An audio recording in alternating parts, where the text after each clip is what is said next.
actual God, actual Jesus, gave his life. These other small g gods hate humanity, and they want your blood, they want your worship, they want your attention, and then they say that they'll give you power, but it's for exchange that you would give something to them. They want to steal from you. I think the enemy would love for us to think that a demon is someone who died, a human being that died, that God didn't forgive, or that's still roaming the earth. No. Hopefully this video helped you out when we talk about unpacking the movie Kpop Demon Hunters.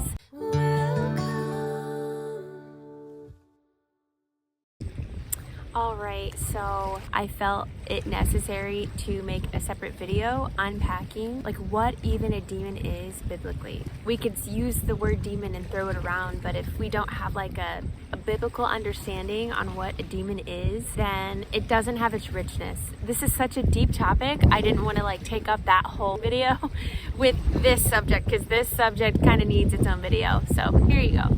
Alright, let's define a demon.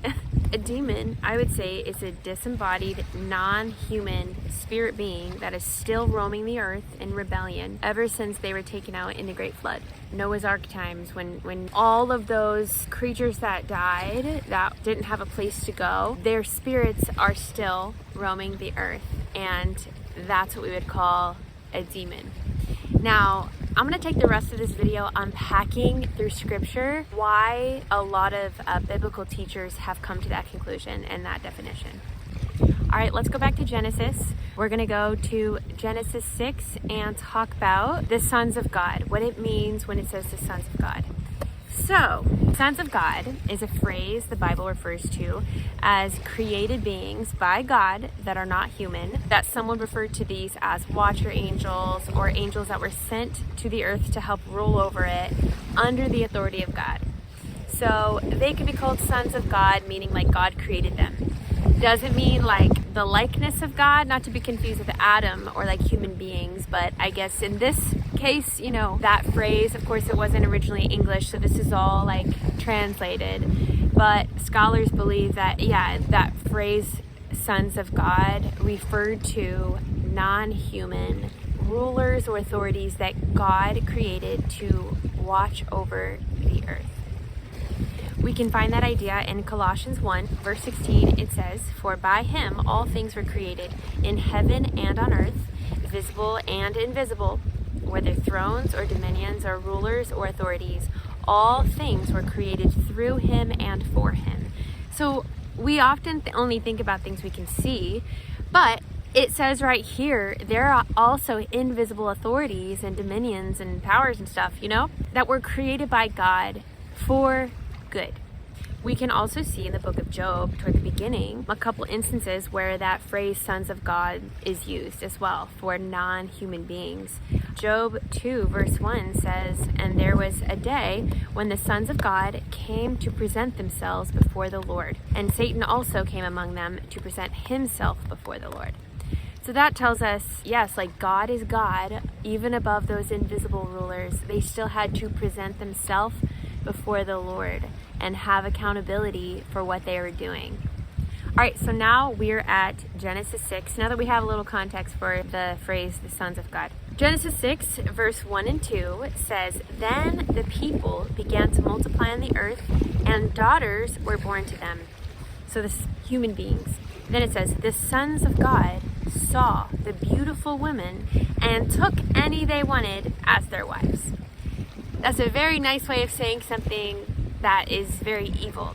So basically, these, you could say, watcher angels or angels that were created to rule and reign under the authority of God, had free will. God is not this manipulative God that forces things. He gives free will even to the supernatural beings. And these beings who had great power, they left the authority of God, and they basically saw these women, these human women that were made in the image of God. They wanted in on that, so they decided to force themselves upon these women that was out of the will of God. All right, we're going to keep going. So now Genesis 6 verses 4 through 6 in the Passion Translation says, "Back then and later there were giants on the earth who were born as a result of the unholy union of heavenly beings with the human daughters. They were mighty ones of old, warriors of renown. So we have this like ungodly mixed breed thing happening. That was, again, not what God wanted. I'll keep going. But Yahweh saw how extremely wicked humanity had become, for they imagined only evil, for all they thought about was doing evil all the time. And Yahweh was saddened that he had made humanity, and his heart was filled with pain. So then Noah comes, right? Or he doesn't come, he's there.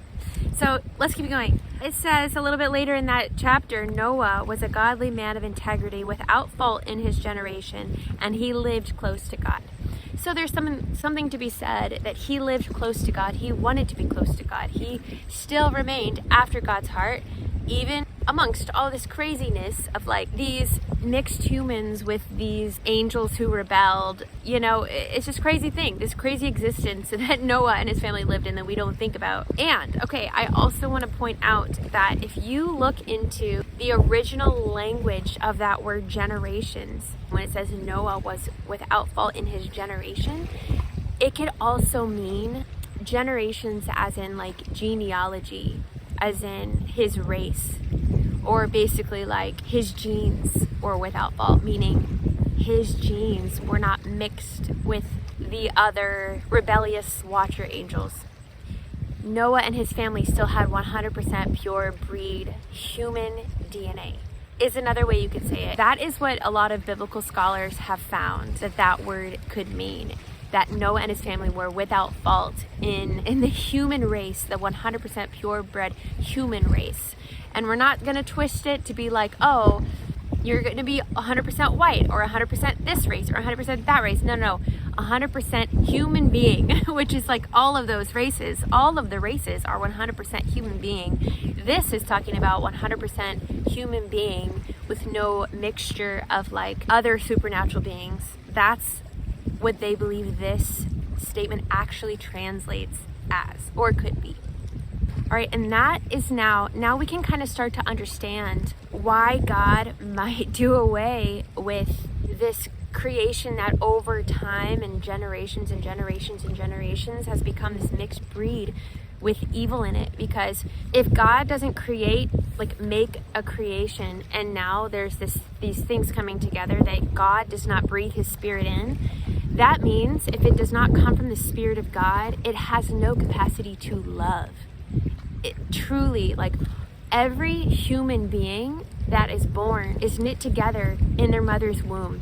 Human beings where God sends that spirit from him. Like he breathed breath into Adam. We don't create life. God breathed life into human beings, and we have the capacity to love only because God loves. And so when there's this crossbreeding thing, that's not authored by God. So therefore, there's no love in those beings. They have no capacity to love. They only have a capacity to do evil and to think evil. So basically these things were being created in the earth that were just every kind of debauchery you could think of. Crossbreeding animals, you don't really want to look into these things, but there wasn't even much intelligence there either with these crossbreeds, because it was not of God. It was pure evil, and it was probably mostly taken by force. There was no love involved. It was just all kinds of evil. So that's kind of that. And now this makes a little bit more sense too when we're looking in the Old Testament, and God is telling the Israelites to take out the certain races of giants because there was no spirit of love in them. Like they were not from God. It wasn't just people sinning. It was pure evil that God needed out of the earth, that his idea of creation could then come about again and thrive. And so nowadays, let's cut to today. Because all those beings, because they were not creations of God, they're irredeemable. Jesus' sacrifice, it only applied to humans. It only applied to those that God intended to create. So all these like beings that were created out of sin, out of evil, they're irredeemable. So they have nowhere to go, and they're still roaming the earth. Here's the thing though.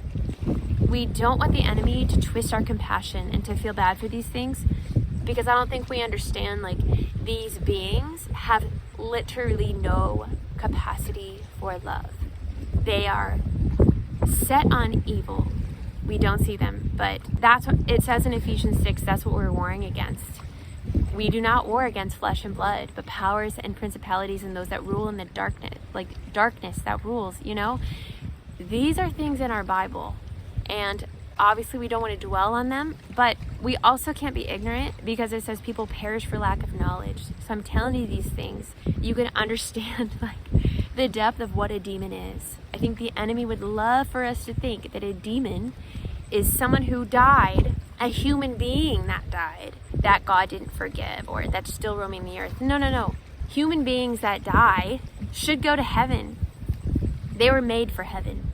And the only reason a human being would go to hell is if they did not receive the removal of their sins. Okay, now let's look at more of what the Bible has to say about the word demon, where it's found. All right, Deuteronomy 32, verse 17. God is talking about his people who were rebelling. It says, they sacrificed to demons, not to God, but to gods, small g gods, whom they have not known, new gods who came lately, whom your fathers never feared. So it blatantly says, like, people are sacrificing to small g gods, and it literally says to demons. Demons are small g gods. They are lesser gods than God, Yahweh, the God who created you and me, the God who we are created in his image. It says in the Bible there are lesser gods. There are lesser gods in the supernatural spirit realm, and he says AKA demons. So that's what a demon is. And that's why we see spiritualism and shamans and stuff. They're still stuck in this thing where if they sacrifice themselves, or they cut themselves, or they do a dance, or they put on like some sort of makeup and they do all these things, they are literally giving offerings to demonic spirits, or they say gods, that they would get favor from these demonic spirits, aka small g gods. And it's this, I'll do this if you give me this. It's like this kind of exchange, you know? And it's just to keep evil at bay. But really, like, what they're doing, it's not healthful, because those things are not actual God. And those things want to steal from them and not actually give to them. Actual God, actual Jesus gave his life. These other small g gods hate humanity, and they want your blood, they want your worship, and they want your attention. And then they like say that they'll give you power. They say they give you healing, but it's for exchange that you would give something to them. They want to steal from you. So that's kind of what's going on with those spiritual. We could go way deeper, but that's kind of what a demon is. It says that the enemy comes to steal, kill, and destroy. These spirit beings hate humanity. They're jealous of them. They're absolutely devoid of love, and they've been stuck on the earth for generations and generations and generations and generations and generations. And they want to keep people out of the truth. They want to keep people out of heaven. They want to deceive. They want to lie. They still have a bloodlust. They're evil. And so that's what they do. That's who they are. Okay, all this to say, I wanted to just give a simple teaching as far as what I have learned in my own research through the scriptures and different biblical scholars of what they say demons actually are, because I don't think many people teach this in their churches, but it's in the Bible, and I think it's important to know. And I think when humans are too afraid to think about these kind of things, it leaves us open to confusion, and it just leaves us ignorant. And so hopefully this blesses you. Again, we have all power and authority over these things. Jesus said, I give you authority to trample on snakes and scorpions. He wasn't talking about like literal snakes and scorpions. He was talking about the spirits, the spirits who are condemned to the earth. And he says, I've given you authority to do these things, to cast them out. Yeah, so we're not to fear these things, but it's just so that we know. All right, so now, hopefully this video helped you out when we talk about now unpacking the movie Kpop Demon Hunters, and hopefully that this video will help that video make a little bit more sense. Thank you for watching. If you like what you see, won't you like it and subscribe for me?